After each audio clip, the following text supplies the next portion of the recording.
I just got a Leatherman Skeletal off of eBay, and I'm really excited to show you how I'm changing it from this into this. Well, sort of. Let me show you the greatest mod ever for a Leatherman Skeletal. So let me show you my current problem with the Leatherman Skeletal as it is. Now the Leatherman Skeletal is pretty amazing when we weigh it. It comes in at, well, around 5 ounces. My scale, I think, is a little bit uneven right here, but around 5 ounces, or when we weigh it at grams, 146 grams. Now, this is the power liter, similar to the power pint. It's 130 grams or around there. Then when we move, let's see here, back to ounces, we get this. It comes in somewhere around 4.6, 4.5 ounces. It is a very light tool. So they're both fairly comparable as far as weight goes, but the huge disadvantage with the Skeletal in my mind is it still has that essentially 4-inch frame. When we measure it top to bottom, it actually is a little bit over 4 inches, or it's almost 11 centimeters. Now that makes it in the pocket even longer than, or almost as long as, the Leatherman Charge. So you can see right there how actually with a full frame, it becomes longer than the Leatherman Charge. Let's fix that and make it an even better pocketable EDC tool. So now we need to cut down the Skeletal, or at least I want to, and I've seen several people do this online, make it look like the Freestyle. Now, the problem with the Freestyle is it doesn't have a screwdriver. I think the Freestyle would be great, but again, there's no screwdriver. I really want to keep the bit driver on my Skeletal. I don't want to give that up. Also, some people have substituted this side of the Skeletal with the Freestyle, but again, you're giving up the bit driver capability. So yes, you have a more streamlined arm, but then you're giving up that capability to hold an extra bit. I don't want that. So what I'm trying to do is make a Skeletal into a Freestyle with that bit driver capability. This clip right here and the hammer end, I don't think I'll be using that very much, so I'm not worried about losing that. Obviously, the normal Skeletal doesn't come with a hammer anyway. That's an add-on you have to buy. All right, so this is what I did. I went ahead, and this is not original to me. Many people have done this online. I've seen this. So I went ahead, took my Dremel, and I was able to cut this down. Now, a couple things that are very, very important that I found out the hard way. Number one, don't cut too quickly with the Dremel or you get these really ugly burnt spots. I didn't realize that. I mean, with metal, I feel like you see when it's heating up a little bit, but I didn't realize it would do that with the paint. I have an idea how I can sort of take care of that. But just be aware of that. You need to go very, very slow with the Dremel. Now, I just have a cheap Dremel, a Wind Dremel. I've talked about that before. And then I did actually take this to the grinder as well. Now, so one of the first things I did was to cut into this metal. As soon as I cut into this metal, actually, the clip just sort of fell apart and fell out, so I didn't have to bend it or anything. It just came out very easily on its own.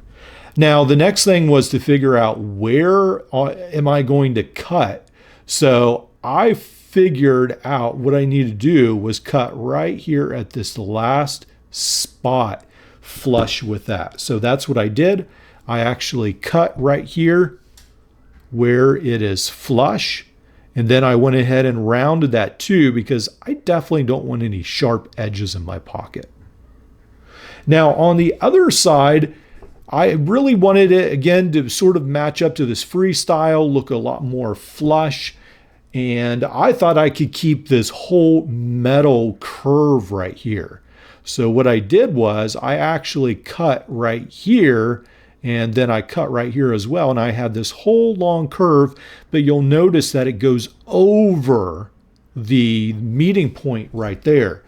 When I looked at it, it looked really weird because we had this huge piece of metal, well, not huge, but this small piece of metal sticking out right here. So I went ahead and cut that off to be a lot more flush.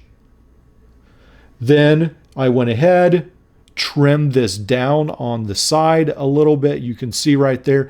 Now I'm going to take some black marker and touch this up where I accidentally nicked with the grinder this black. And then again, I'll find a way to touch this tan up as well. And I've got some ideas about that. Now with the bit, this is one of the great capabilities of the Skeletal is you have this bit holder right there. Now, unfortunately with this one, it came with the 2 Phillips, it came with the 2 flat ends. What I wanted was a Phillips and a flat end. So I had to go ahead, rob this from one of my other Leathermans. Now with Nextool, you can also get their bit kit from Nextool, and that should work as well. One of the things I like about this is it locks into place as well in the Skeletal. That's really cool, especially in your pocket. Then you go ahead, put this bit in right here. When I carry this, I do not plan to carry this with the bit in it because I feel like that would end up sort of gouging into my leg. Now, we have taken it from over 4 inches, especially with a hammerhead, 4.5 inches. We have actually lessened it by a whole inch. Now it is only about 3.5 inches. Now it is very much, I would say, a fantastic SOG power pint, power leader contender. Now again, it doesn't have as many tools, but the tools it has, the knife is far superior to the power pint. Even the pliers, I would say, are now superior to the power pint power leader, or at least equivalent. And the bit driver, I would much prefer because I don't want to keep a bunch of 1/4 inch bits on me, and there's no storage on this tool. This, I feel like, is now a very great tool. So I think Leatherman has a recipe for success right here. I think this is a fantastic tool once you add that screwdriver. Now, some people have gone so far as to take off this, put a pair of scissors underneath, but then you lose that bit holder capability. I don't really want to do that, but I just want you guys to know that is a possibility. It can be done. So let me know what you guys think about this mod right here. Is this something Leatherman should do? Is this something you're interested in doing? Or is it a complete waste of time? I'm sure probably some of you will say that. But I like it because I like things a little bit smaller in my pocket. To me, this makes a huge difference compared to the original Skeletal. I feel like for me, I don't lose any of the functionality except I don't really want to carry an extra bit in my pocket now, but because this is double-sided, I think it works great. Now, there is probably the possibility that I could grind down this as well, but some people have showed that this right here sort of gives your finger somewhere to rest if you really need to use the screwdriver. I'm fine with leaving that right there for the moment. Overall, pretty happy.